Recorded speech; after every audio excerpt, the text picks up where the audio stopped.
Welcome once again to Moment of Truth. Today we're talking about careers, and we're talking about making the right choice when it comes to your career. Of course, I'm your host, David Jibodi, and my co-host. And I'm a co-host, Prissy Kumson. And today we have Na on the show, and she's going to tell us about her career and how she knew she was making the right choice and what she did.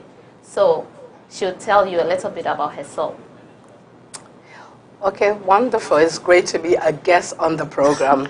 So my name is Alberta Sean. It's definitely a privilege and honor to talk about who I am and what makes me so unique. So for me, I think I have three roles, and I know I have three roles when it comes to career path. So throughout the program, I'm going to be talking about that. But first, I just want to talk about who I am. My name is Nade, of course, on the program. Our very own Nade. Yes, but in reality, I've been part of the program, but I've also been part of the Church of Pentecost in a long time. With it comes all the privileges and the honor. But when it comes to my job, I'm a soldier. And that is what makes me a unique person. Yes, she's a soldier. Can you tell us a little bit about your background? How did you choose your career? How did you come to become a soldier? Okay. So, well, for me in particular, my dad was also in the U.S. military.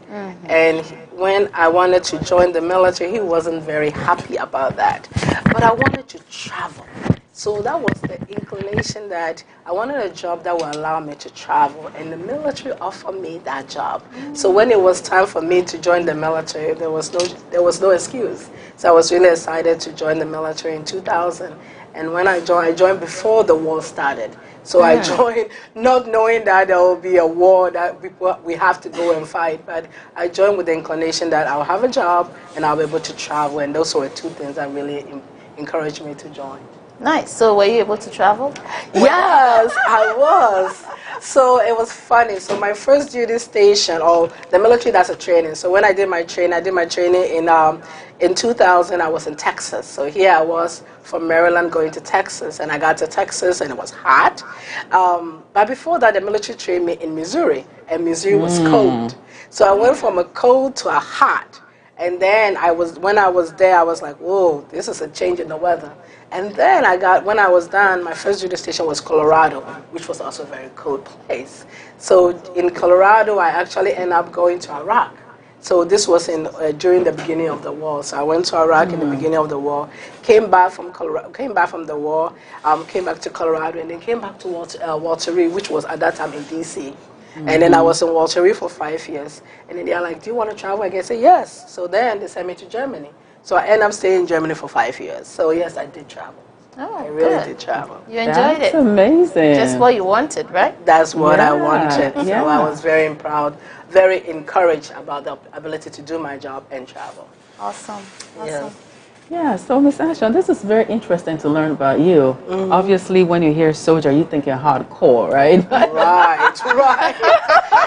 Tell us, are you hardcore or you're both? You're mixed? I am a mix. It's so funny because most times when I'm working with my husband, people think he's the one in the military. And then I'm like, no, I'm the one in the military. And they're looking at you like, you don't look like a soldier. But I am a soldier. And I've been a soldier for 18 years. So in that 18 years, I've learned a lot about myself. And I always tell people, a soldier is a career. But what makes a career is a lifestyle also. So you're not just, punch in and punch out. You really learn a lot about yourself, how to be a leader. And that's what the military taught me to be. A good leader means that you lead from the front. And so being a soldier is part of what you do, but it doesn't define who you are apart from your job. Yes. So, yeah. 18 years is a lot of experience. It a wealth is. of experience. Yes, it is. What is that like on a daily, weekly, even on a monthly basis? What is that like for you on the job? So for me in particular, I did 14 years of active duty, which means that your day in and day out was all about the job. But when I got out of active duty, I went to the reserve. And the reserve is 1 weekend a month.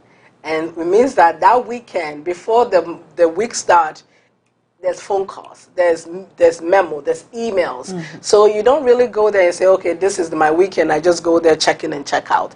There's training, there's programs. So the military is all rounded. So when you are doing the drill or when you are in the reserve, they pack everything into 2 days. And that 2 days means that you go there, you put in 12 hours of work or more. So my first meetings are 6 o'clock in the morning. Wow. And sometimes I don't come home until 7 or 8 o'clock in the evening. So the drill weekend, that time, I'm like, you know what? It's all about military. So I can't do anything but focus on military because it is that demanding. It requires so much of your time.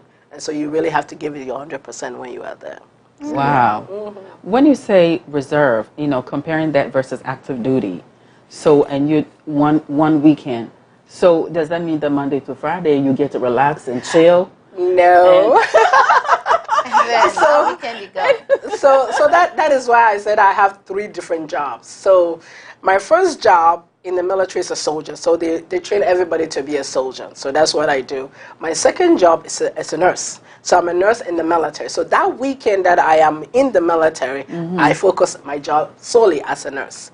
And then Monday through Friday, I'm a public health analyst, and I work for Department of Health and Human Services. So it means that Monday through Friday for the rest of the week. So sometimes I work 14 days straight. Because of that weekend, I don't get to break. So I just go from one week to the next, just working. So yeah.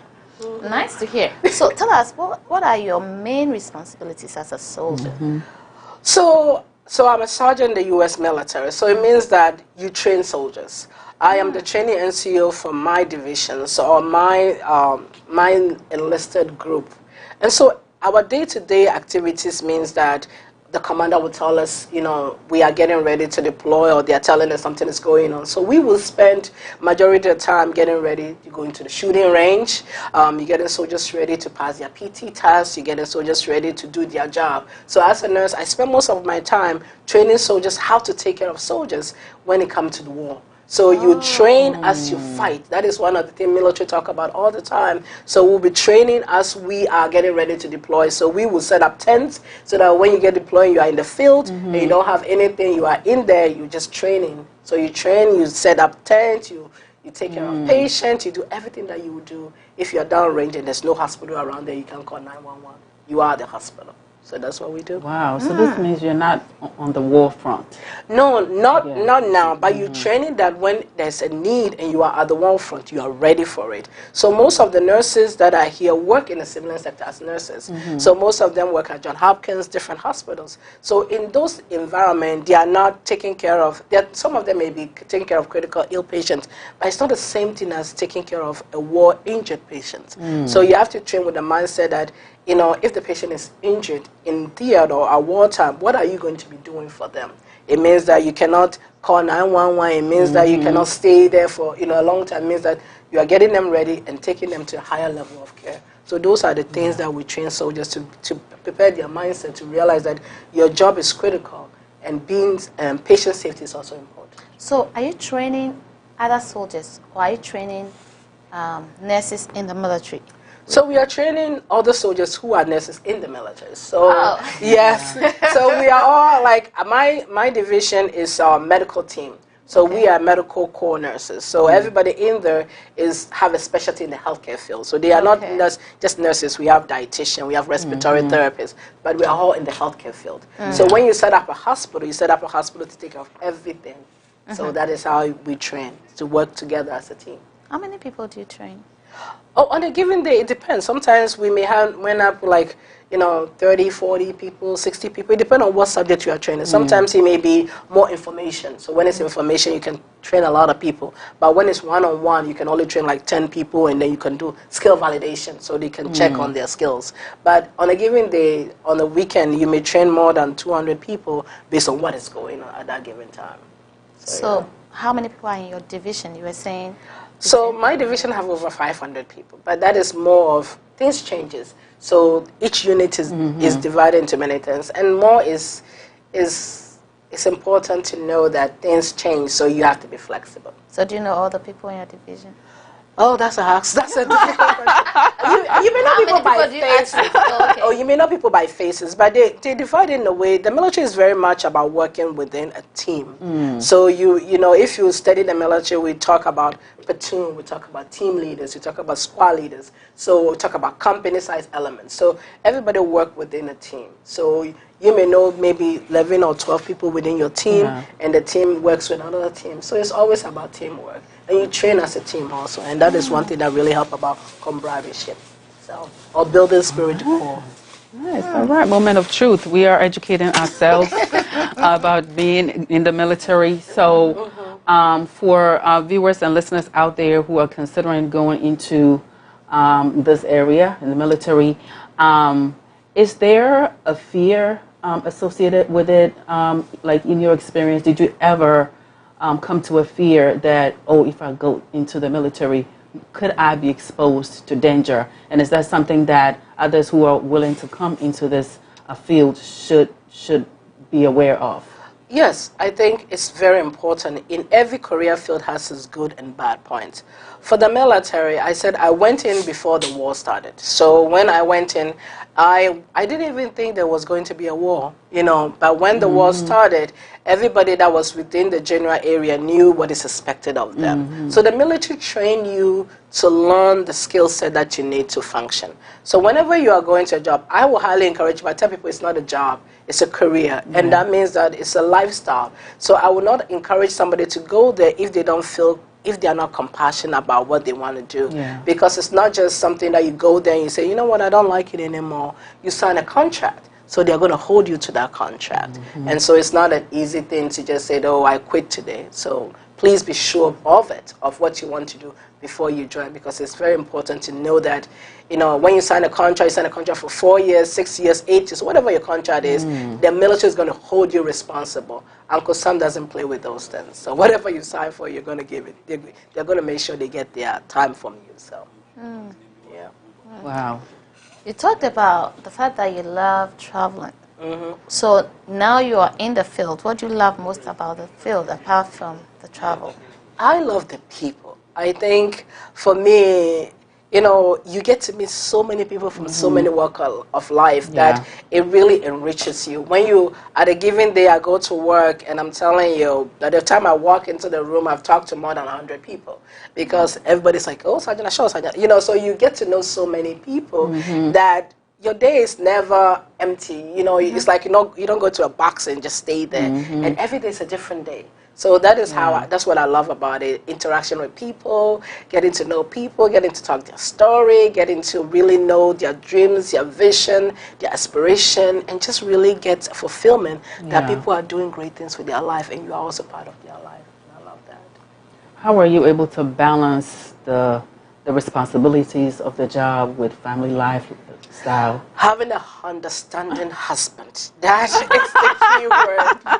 Having an understanding husband. My husband is a wonderful support of my career field. Like I said, I wear 3 hats. So 7 days a week I'm doing something. I'm always doing something. I'm also part of the church. I'm also part of the program. I work with the Pensa ministry, the youth and Pensa ministry. So my plate is full on any given day. So having a supportive husband is a paramount to my success, and I give him kudos. Thank you so much, sweetie, for all your support. I wouldn't have been able to do anything without your support, so I really appreciate that. That's amazing. That's amazing.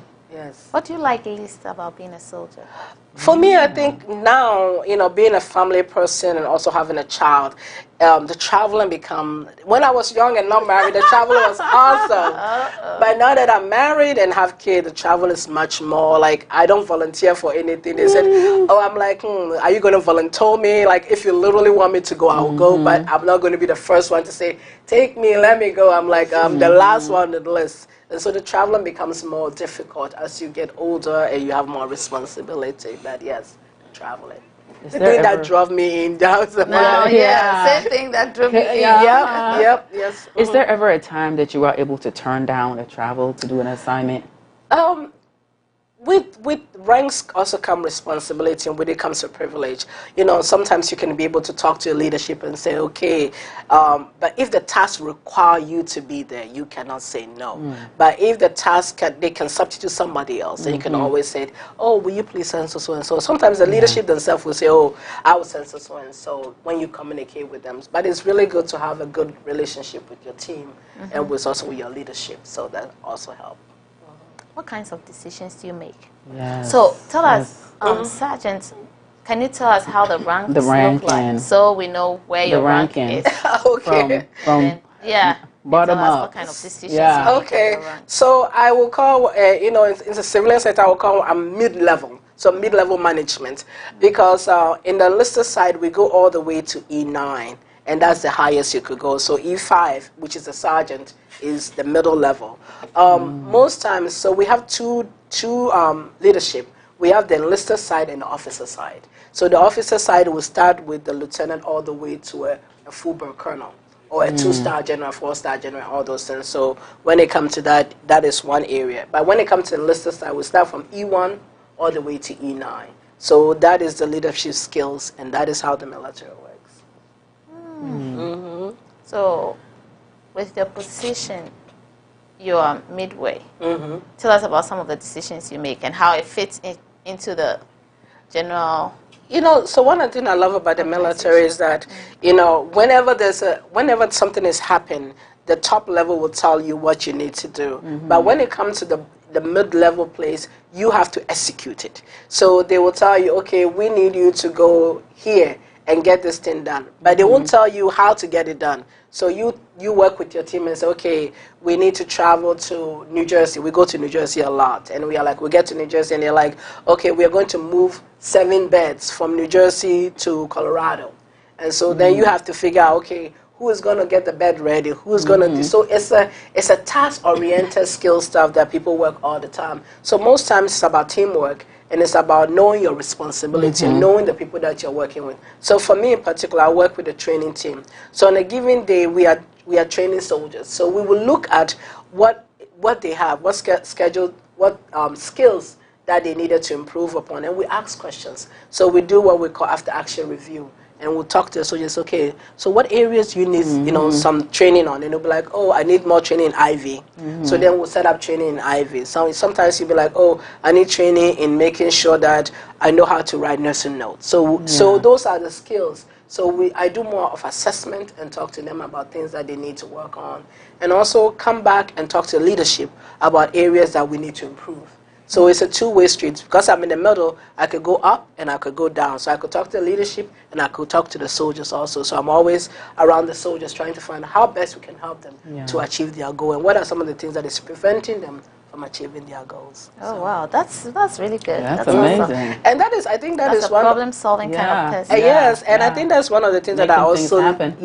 I love about, being a Christian. I thought it teaches you to rely on God. Yeah. Because sometimes you go there, you make a decision, you pray that you make the best decision for that moment in time, and I only pray for God's wisdom. So I'm always praying because I know that the decision that you make now will affect somebody in the long run. So you don't want to give anybody the wrong information. That's right. So, yeah.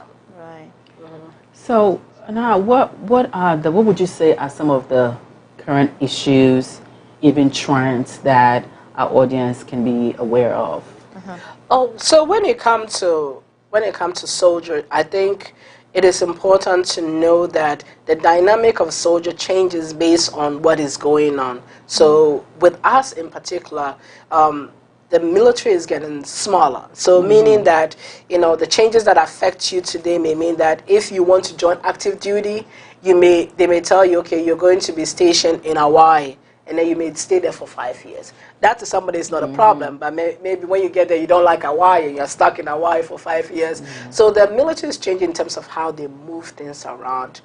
For me in particular, when I joined in during my time, I was able to move to different places within 2-3 years. And I love that because I wanted to travel.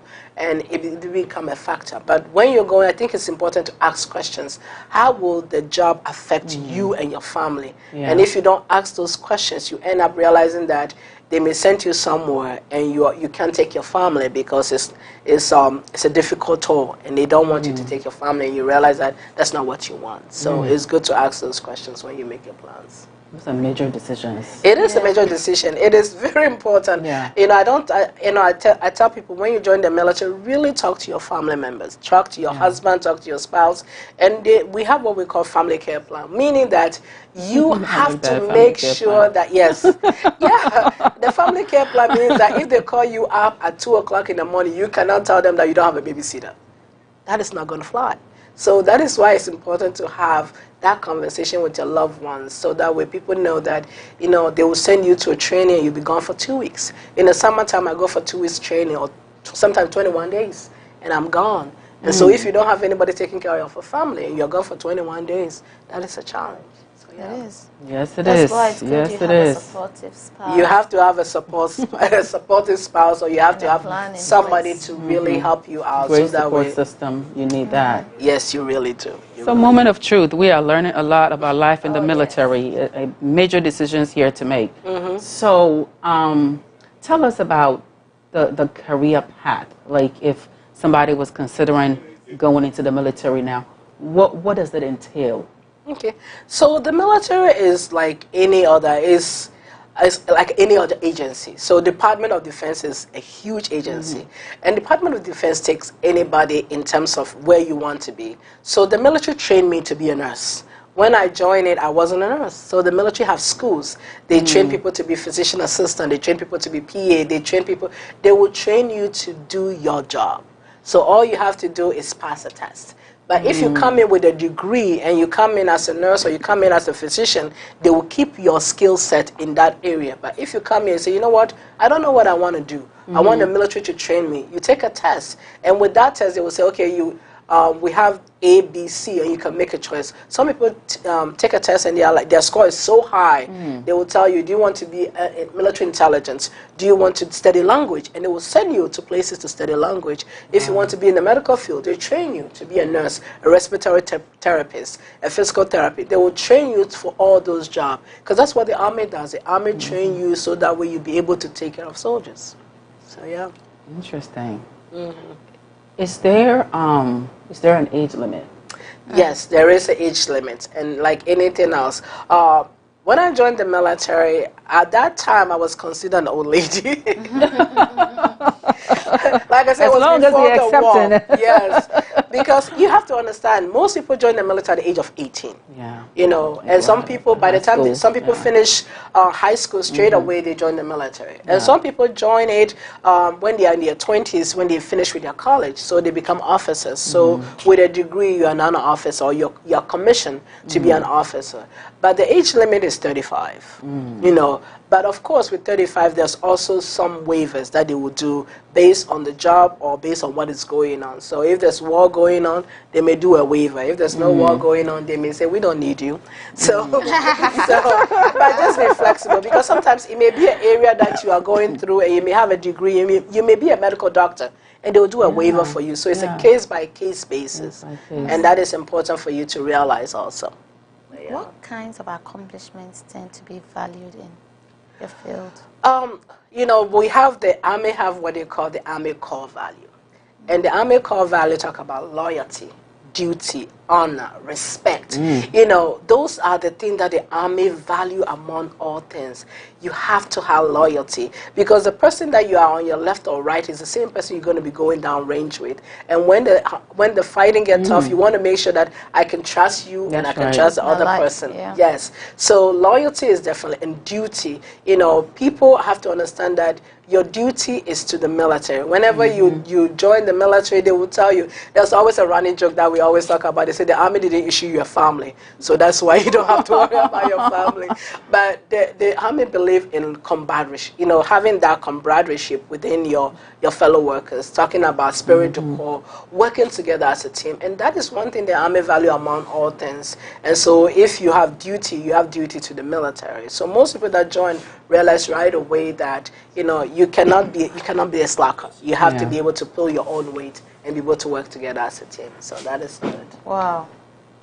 So if you're thinking about joining the army, around these lines, yes, core values, how you can show these core values. Yes. Because one of the things that most people realize, when you're on active duty, you wake up at 5:30 in the morning to be able to go out there and go running. And so just imagine 5:30 in the morning, you want to be sleeping, so you have to have that duty and that commitment to be able to fulfill your responsibility as a soldier. And and they train you. They really work with you. So just remember that if you can't wake up at 5 o'clock, by the time you finish, you'll be waking up at 5 o'clock because that is a requirement. So yeah. Wow. So we talked about the age. So if I'm 40, that means is a no-go? Well, so you're 40 and you're a doctor. There's always a leeway. Because there's always a leeway. So, like I said, it's a case-by-case basis. Yeah. So it's important for you to go and talk to the recruiters and say, okay, this is what I want to do. And I know somebody who joined at 42. Now she told me she regretted it, but she joined at 42. Really? It was during the wartime. Oh. Yes, and so she joined because they needed her skill set, and so she joined. She was a linguistic, and so they needed that linguist till she speak Arabic. And they needed it during the war. So yeah, there's a case-by-case basis, but you have to make sure that they know.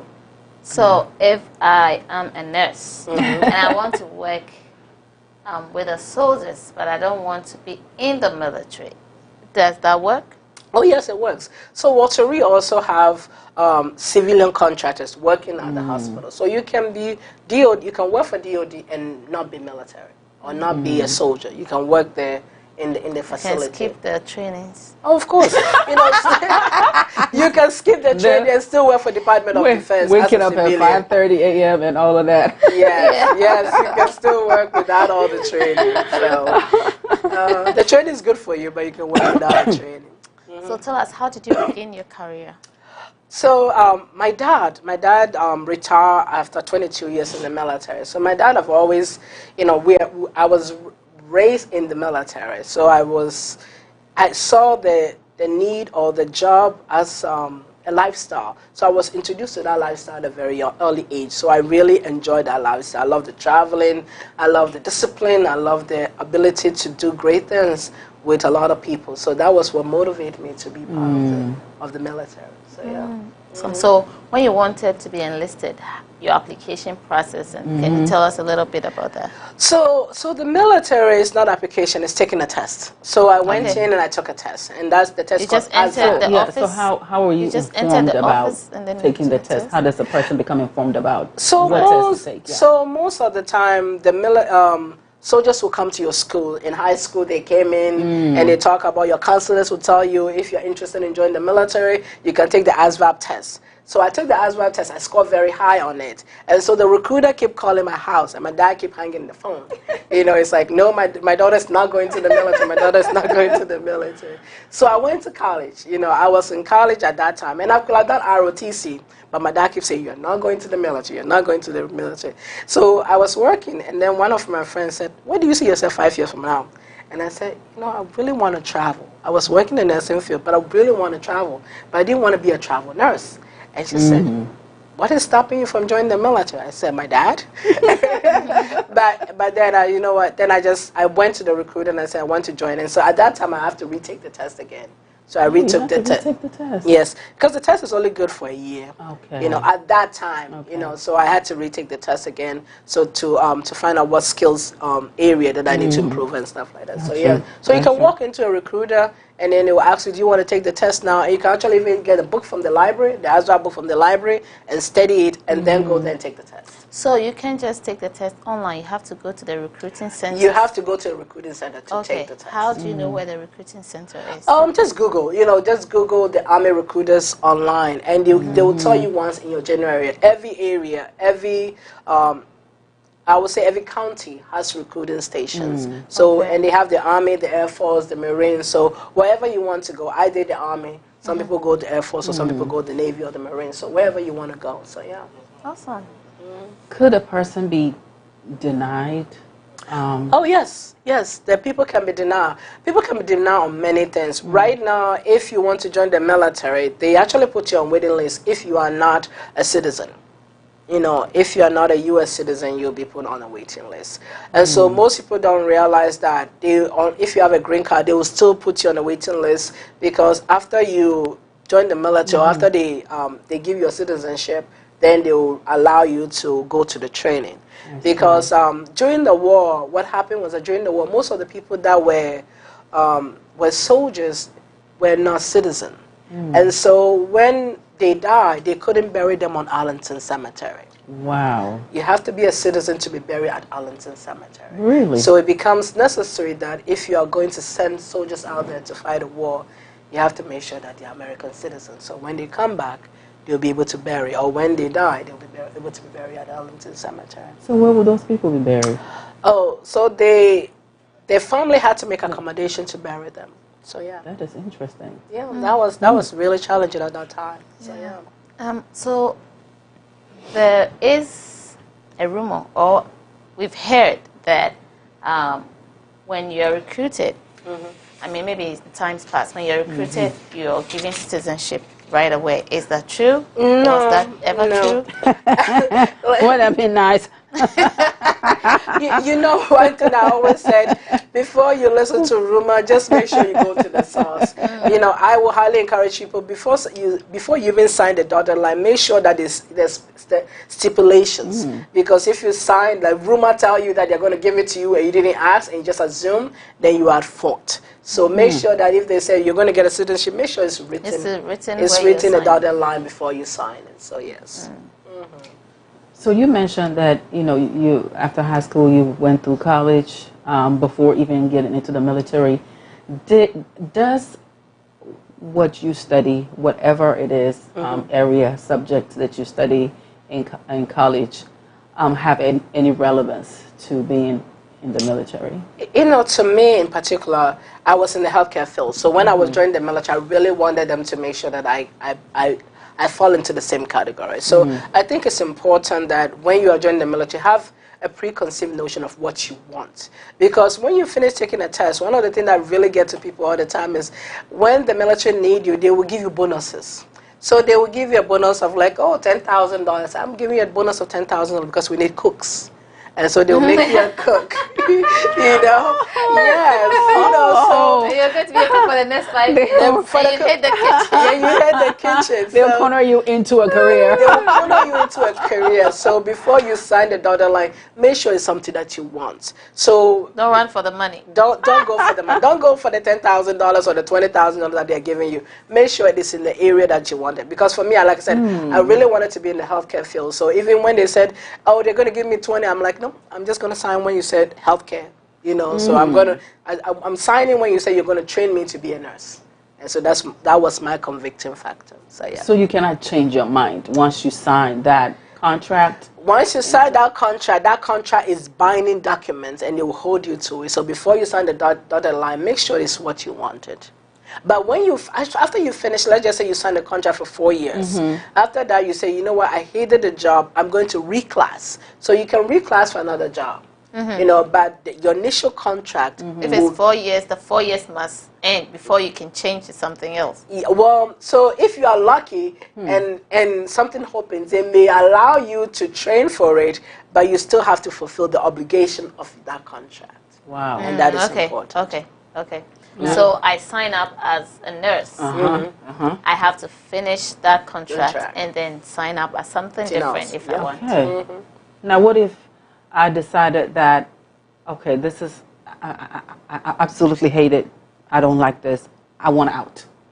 So, most times when it comes to the military, there's different ways that people feel challenges. Sometimes it become a mental stress. That is what they call it'll be like post-traumatic stress disorder. And so if the medical team deem that you're unfit, because that's one thing that is very important you have to understand. We need you to be focused soldier. And so if you're not a focused soldier, somebody will get hurt and somebody will get killed. So if they deem you as unfit soldier, they will kick you out. And so it's not that because your contract, if they feel like you cannot perform your job, they will not keep you. Yeah. Is that when you say someone has been discharged dishonorably or something? So it depends. They can discharge. I've heard that term. Yeah. So that's what What is that mean? Dishonorably discharged. So I'm moment of truth. I really want people to understand that you don't want anybody to put anything to your documentation that is not there.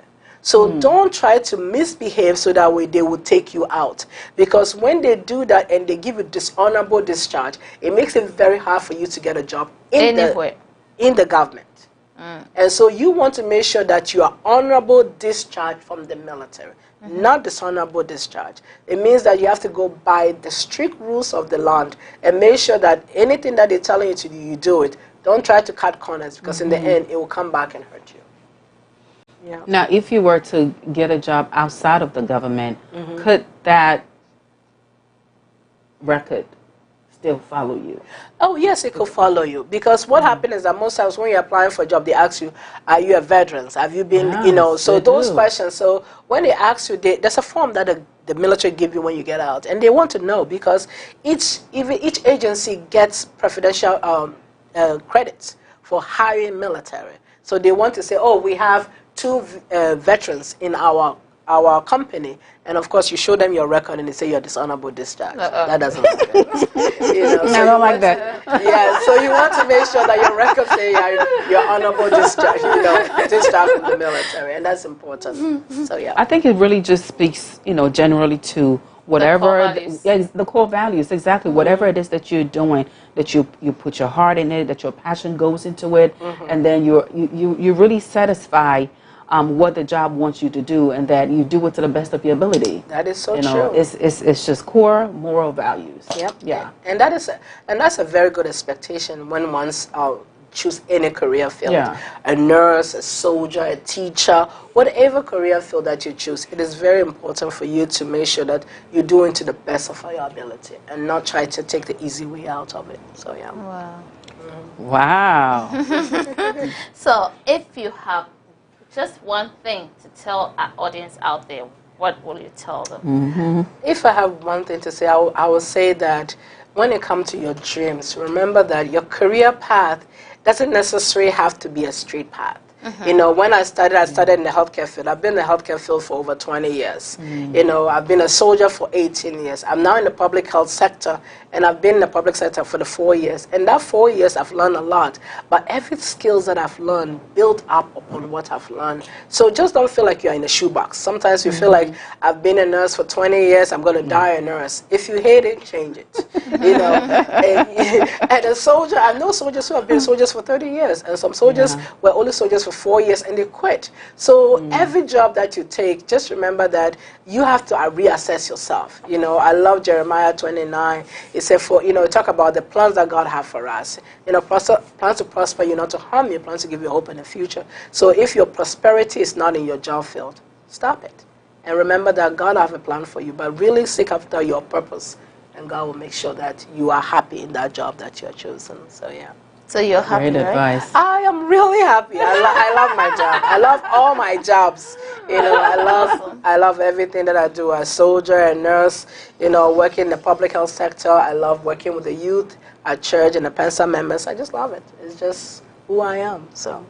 Well, you are certainly a woman that wears a lot of hats. Yes, I do. Yes, and we are very privileged today to learn a lot about that. So we are going to shift gears a little bit to hear a little bit more about the public health aspect that you do. If you can give us speak a little bit to it as to what that is like. Okay, so when it comes to public health, I got my bachelor in public health and my master's in public health, and I'm also going to start my PhD in public health. Yes, I'm excited. Public health is one of the domains when it comes to healthcare that most people don't talk about. A healthy population is definitely a viable population. Yeah. So I work in the Office of Global Health, where we really deal with the policies that affect American health, affect the global health. So we deal with everything that comes within. So I work with people that travel from all over the world, and they come to the state to talk about our subject matter experts. Last week on the 13th, we have somebody come from Zambia to talk about cervical cancer, and he was such eloquent. He was an American who have lived in Zambia for 15 years, but he's talking about how the public need to be aware of cervical cancer. So when it comes to public health, it's about educating the public about health. So it's about prevention. Yes. You know, public health is about prevention. So if you're thinking about doing a job in public health, think about prevention. It's not like nursing where you have to take care of the health of the people. Here you're talking to people about policy. You're talking to hospitals about making sure that the patient that comes in get good quality care. You're working with the community to make sure that the community is healthy. So that is what you do, prevention. So yeah. Thank you. Interesting.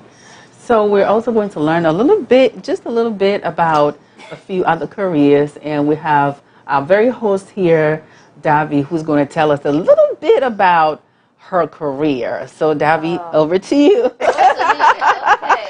So we're talking about making the right choice when it comes to your career. I think that for you to know you've made the right choice is when you, at the end of the day, you feel fulfilled. You go home and you are not, I'm over it. Or you wake up in the morning and you're excited to go to work. Yeah. It's not like you wake up in the morning, you're like, oh, another morning is here. If that's how you feel, then that might not be the right choice for you. So yeah, I'm a teacher. I started as a teacher. I switched into banking sector.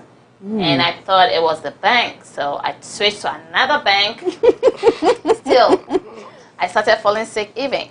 It was out of stress and out of like frustration or something. I don't know what it was. But thing was, maybe you didn't like it. I just didn't feel happy. I mean, being behind a computer didn't work for me. Opening accounts for people and even telling them about benefits or whatever, it still didn't work. But when I went back to the classroom, that's when I felt relaxed again. I came back alive. So rejuvenated. Then I knew this is what I'm supposed to be doing. And that's how I ended up staying with my teaching career. Amazing. And doing my master's in education. Wow, that's amazing, Davi. And I love it. Every morning when I wake up, I'm just happy I'm going to work. It feels different. That's good. Yeah. So in our community, a lot of people may have concerns about going into the teaching field. Salary is a factor. We know that in America, teachers are among the lowest paid, even though they really should be ranking the highest paid, because teachers are imparting knowledge to everybody out here. What would you say to encourage people who want to go into the teaching field? Oh, awesome. Welcome to the field. The most exciting, you see almost day by day, you see the result of what you're doing. You see how much progress your students are making. It's like, it's so fulfilling and rewarding. You see your reward right here on earth almost every day. You see the growth, you see how your students are turning around, and that is the best thing ever. With teaching, we have entry level. So I'll say that the entry level is what most people might think is not the best. The entry level is 60,000, and then you keep rising. And rising and rising, and people keep rising and rising. 60,000 it's not small. That's really good. Well, that's in DC. Maybe in well, now you're talking. Like 58. So I know some, maybe Maryland is 58,000, but DC is the highest. Is 60, and that's for entry level? Yeah. And then every year, and we have an impact system too. Based on your evaluation, you get bonuses every year, and then you get some raise every year too. Okay. So with experience comes more money. Let me. I'm trying to use the professional word, but it's not coming. More privilege. More privilege. More privilege. Yes. So and There are also a lot of benefits, health benefits, vision, dental, all kinds of benefits. 3 months vacation. Yeah, tell us about that. Tell us about that. How does that work? The vacation, while students are on vacation, you're on vacation too, except that you go to work when you feel like it. You can plan at home unless you're called to come do something because you're on salary, right? You're still being paid. Okay, so the difference is paraprofessionals who are teachers' assistants are not paid during the vacation, but teachers are paid salaries, so they are not hourly workers. Okay. So they are paid even when students are out. So you could be called to come do something. So during vacation, you have to give information of where you are, how you can be contacted and everything. But you're free to do whatever unless someone calls you to come do something. And you just prepare in your own way for the next year. To become a teacher in DC and I think generally in the US, you need a license, teaching license. Yeah. So for that, you need to write the prizes 1 and 2. Even if you have finished with your master's degree, you need to write the prizes 1 and 2. It's just like nursing. After your course, you need to get a license. So to get a license, you write your prizes 1 and 2. And then you pass and you get your license and you start teaching. And every 4 years, you need to renew your license. You do ongoing professional development, you take courses, and all of that goes into your renewal, also your impact. So you have a cycle every 3 months, right? Somebody comes in, a superior comes in and evaluates your teaching and grades you. And so based on your grading, you could be seen as highly effective, minimally effective, or not effective. So if you're highly effective, within those 4 years, you get your renewal like that. If you are average, let's just say, minimally effective, that you need to take more courses and show more certification that you have improved on yourself in order to be able to renew your license. Wow. Yeah. You have any more questions? Because nothing else is coming up. So, our community is a community of immigrants, and as an immigrant, are there any barriers or any issues that you have identified for people coming into the teaching field? Yes, the main thing is us not knowing that when you come in with your certificates, you need to get it evaluated. So I've forgotten the name of the company, but you need to give your credentials to these companies. I'll put it on Facebook when I Google them. And they will evaluate your credentials and give you certification that you really have the credentials to be a teacher. Right. Or you have, for example, no matter what field you want to go into, let's say you have college education and you have your certificate, they have to kind of reinterpret that certificate to show in American standards what you have, what does it equate, and then with that you can look for a job. So that was a hit for me. I didn't know that early enough because when I went to do my master's, they said, oh, we have our own professionals who evaluate your certificates. So they just took my certificates and my, how do you call it? It's been a while. Every document I had from school. Your transcript. Transcript, thank you. They took it straight from the school, not from me. The school had to send it to them. It's official. They're directly from the school, And then, so I made a request, but I made a request for it to be sent to the school. And then they did their evaluation and I went into the master's program. So when I finished, whenever I quoted my undergrad transcripts, I did not get that officially evaluated anywhere else. And that was a little hitch. I didn't know that was the problem until someone mentioned it to me. So, but as soon as I got the license, they don't look at that anymore. So once you go to the prizes 1 and 2 and you have the license, that's it. You have a license, teaching license. It's easy to go in. You just apply to any school. Very informative. And when you go online, for example, if you want to work in DC, you go online to DCPS and then you click on the careers and then you go through it. And then online you can upload all of your documents, and they go through it and then give you invitation for interview. All right, so someone gives a WES, evaluate degrees and transcripts. Thank you. So it's already on Facebook. Yes. Yes. Thanks to our viewers for giving us Yes. info. Thanks. Yes. It's been so many years. I could even think. Tell us about you, Oh, well. Dr. Prissy. Yes, Dr. Prissy.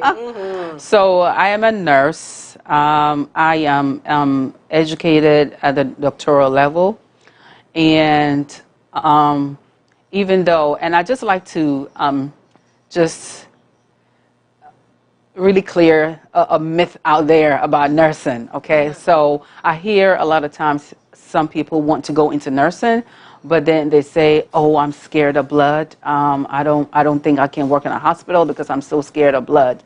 So what I want to tell our audience, our viewers, is that nursing opportunities are endless. Okay, there are a lot of areas that you can work in as a nurse without ever having to encounter blood. So I started out. So there are a lot of pathways to nursing. Traditionally, the very traditional way people have started from the CNA, which is the nurse, certified nursing assistant, then to the LPN, which is the licensed practical nurse, then to a RN, which is the registered nurse, and then you go from RN to an advanced practice or a master's level, and then you go from there to the doctoral level. So that was the traditional pathway. These days, there are a lot of different pathways to nursing. So you could come from, let's say, anywhere from out of the country with a bachelor's degree, with a nursing degree, whatever your degree is, and just really enter straight into nursing, straight into a bachelor's program, or even straight into a master's program. I came outside of the country with a bachelor's degree, and I went straight into a master's program. So I did not have a bachelor's in nursing.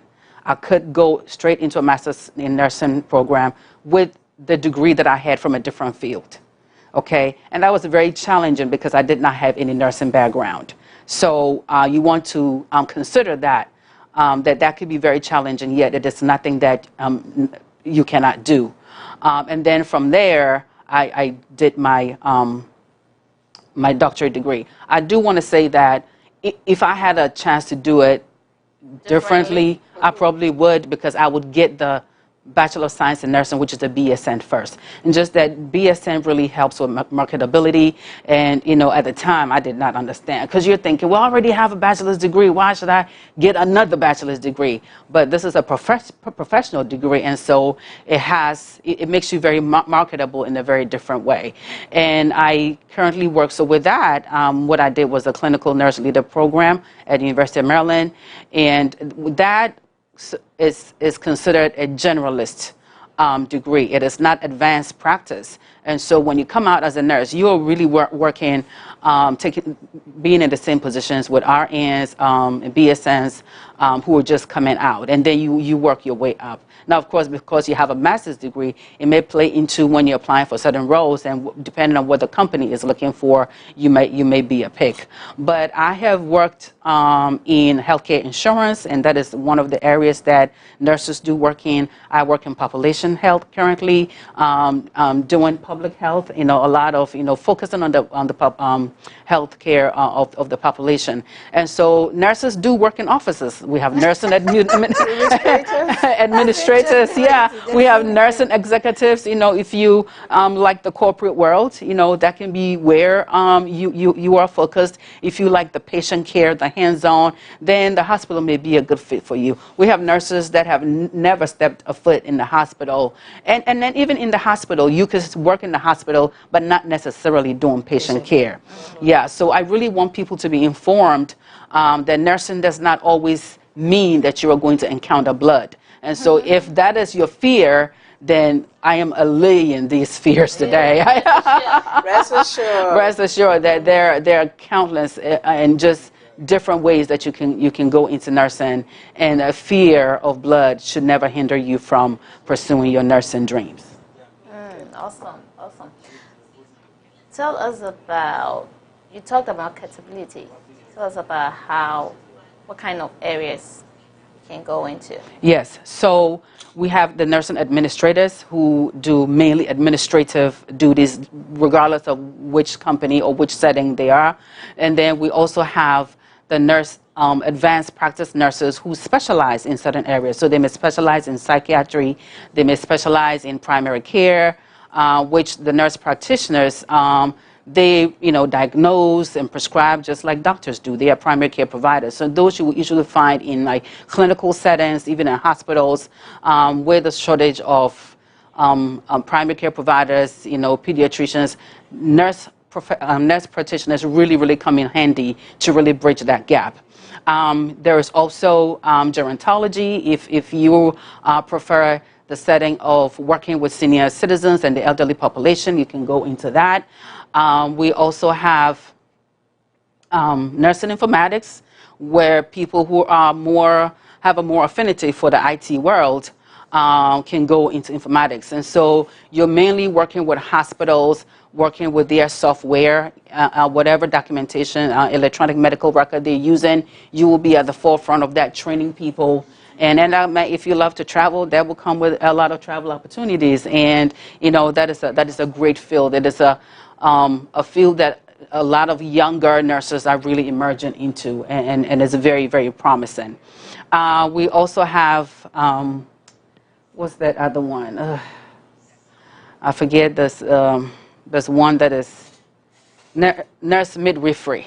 Okay, we also have the midwives. You can't forget that one. Yes. An important part in preventing maternal mortality. Yes, we need more midwives. Yeah. Yes, we have, and they are specialists, on their own, and they're catching babies just like the OBGYNs are catching babies. I do want to educate people on the fact that sometimes when you, especially people who have children, you may have a pediatrician for your child, and sometimes when you call, the pediatrician is not able to see you, and they might say, oh, well, the nurse practitioner is available. And sometimes people just don't understand what the scope of practice of a nurse practitioner. Mm-hmm. And then they say, oh, well, so I can see the doctor, so it's just the nurse. Well, it's not just the nurse.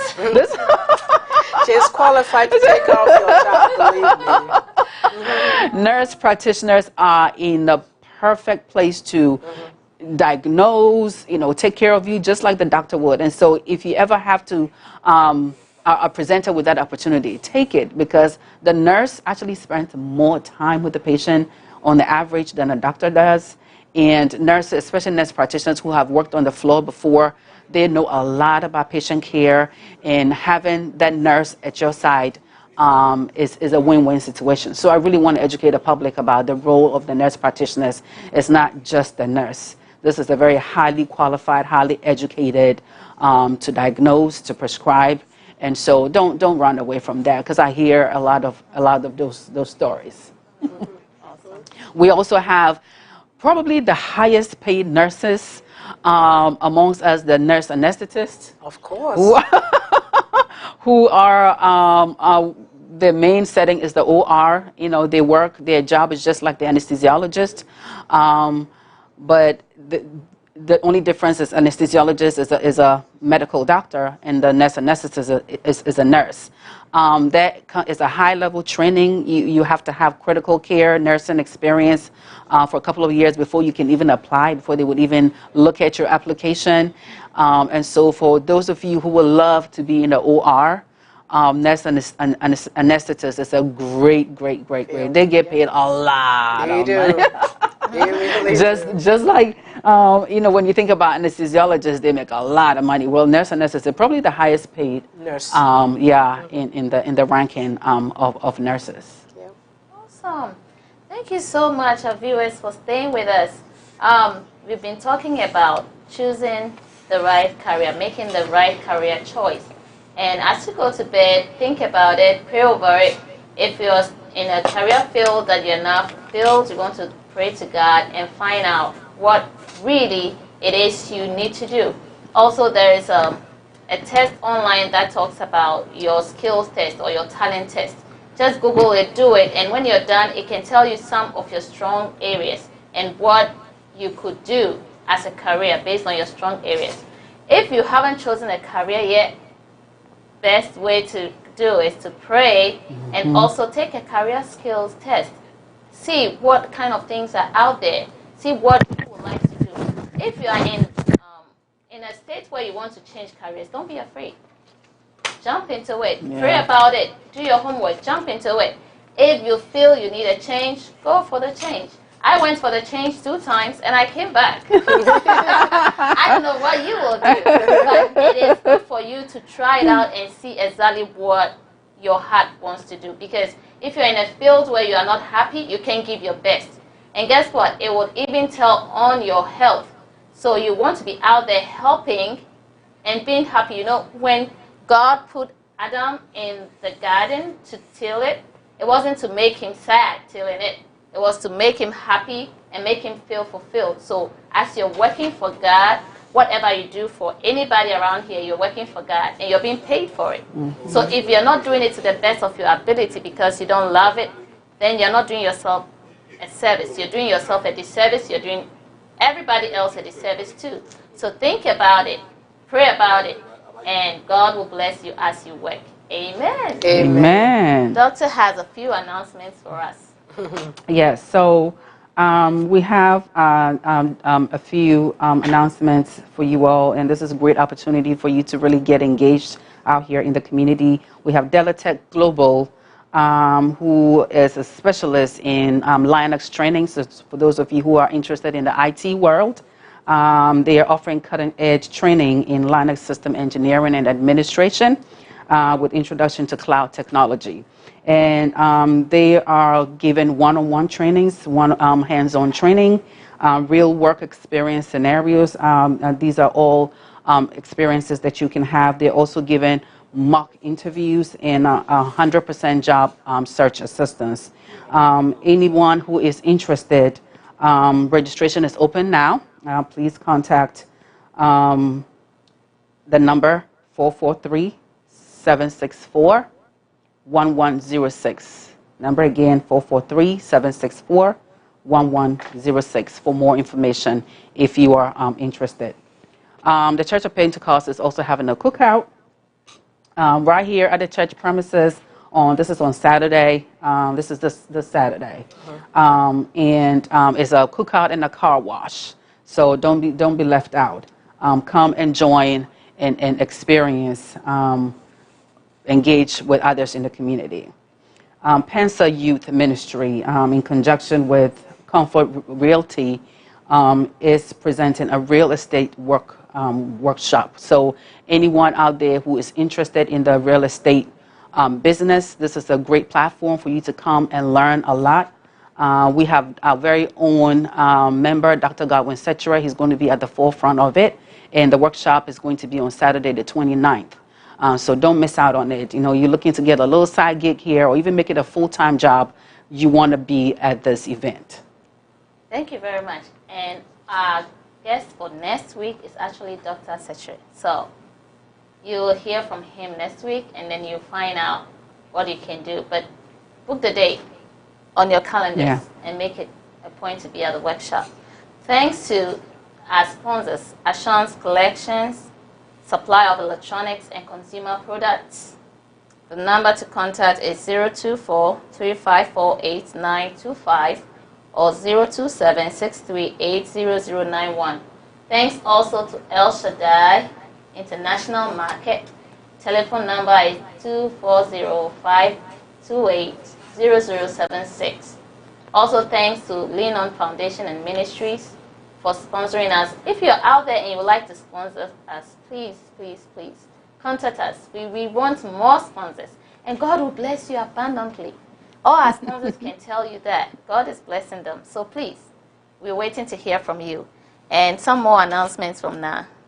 So the Church of Pentecost Pensa Ministry is going to go hiking on Saturday at 7 p.m.